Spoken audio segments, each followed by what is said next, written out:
C'est la sportive de l'année pour le magazine Échappement. Elle a aussi réalisé le meilleur tour sur le Nürburgring dans la catégorie des tractions. Voici la Honda Civic Type R. Et le moins que l'on puisse dire, c'est que c'est une véritable sportive. Déjà, ça se voit à l'extérieur. Il y a un aileron gigantesque, comme on n'en fait plus. Une jupe avant pareille, super expressive. Un diffuseur arrière avec 4 sorties d'échappement. Les aérateurs sur les ailes. Voilà, bon, il y a vraiment tout ce qu'il faut pour être hyper expressif. Il faut quand même l'assumer, hein. C'est pas évident, on la repère de loin.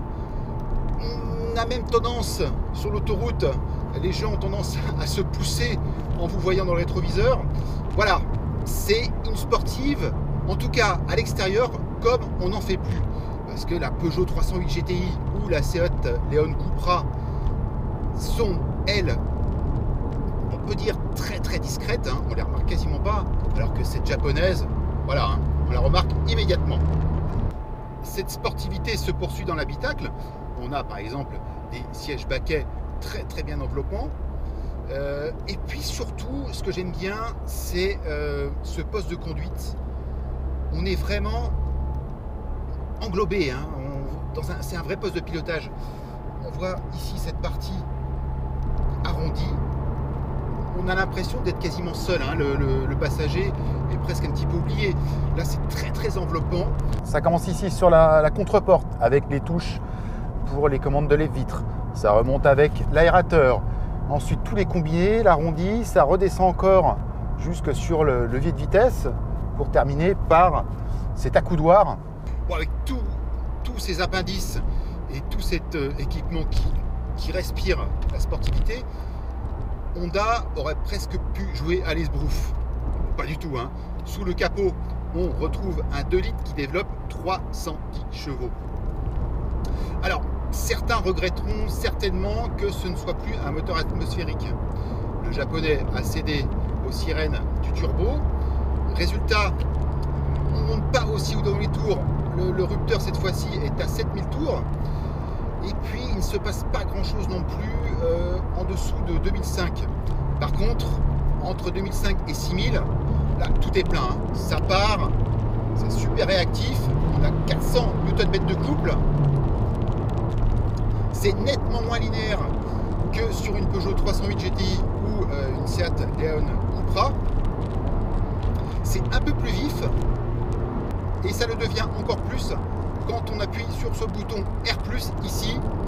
Là, les suspensions pilotées sont raffermies de 30%. C'est plus réactif.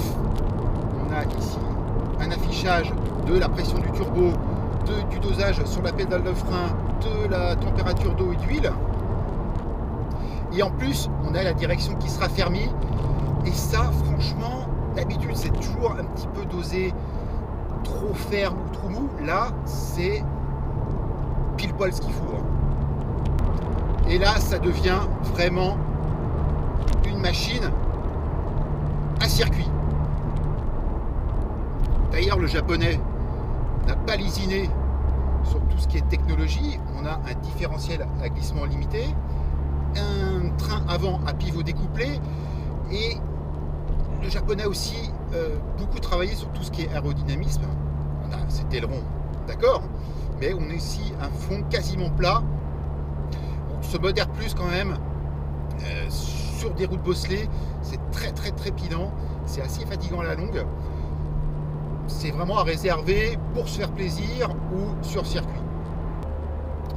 Je m'attendais aussi, quand je me suis installé dans ces sièges baquets, je trouvais ça assez inconfortable, très très ferme, mais au final, après avoir fait quoi, 600-700 km avec, finalement, on se rend compte que c'est pas aussi tape-cul que ça. Il y a un certain confort, bon, c'est pas non plus, on n'est pas dans une routière, hein, mais ça reste assez vivable au quotidien, d'autant plus que c'est une 5 portes et que le coffre reste tout à fait acceptable. On a la même capacité que la Civic. Bon, par contre, Honda aurait quand même pu faire un effort sur tout ce qui est système multimédia, tout ce qui est graphisme, GPS, etc. on a l'impression d'avoir un truc des années 2000, quoi. Début des années 2000, c'est quand même... Alors que le Japon, c'est quand même le pays de l'électronique. Là, on a affaire à un truc complètement has-been en termes d'ergonomie et de design. C'est assez incompréhensible. Bon, ça marche, hein. Mais bon, ça aurait pu être un peu plus soigné de ce côté-là. Voilà, c'est peut-être le seul défaut de cette voiture. Parce que sinon, voilà, ça marche du feu de Dieu. Il y a quasiment tout est compris. Il y a un pack GT qui rajoute quelques options en plus. Et voilà, c'est encore une voiture un petit peu qui reste entre deux eaux, un petit peu à l'ancienne, de par sa conception et de par son aspect et même sa conduite, hein, par rapport à une 308 GTI ou une Seat Leon, encore une fois, beaucoup plus civilisée. Là, on est dans un registre beaucoup plus radical. Bon, le magazine échappement ne s'y est pas trompé. Cette Honda Civic Type R est vraiment une sportive pure et dure presque, hein, comme on n'en fait plus.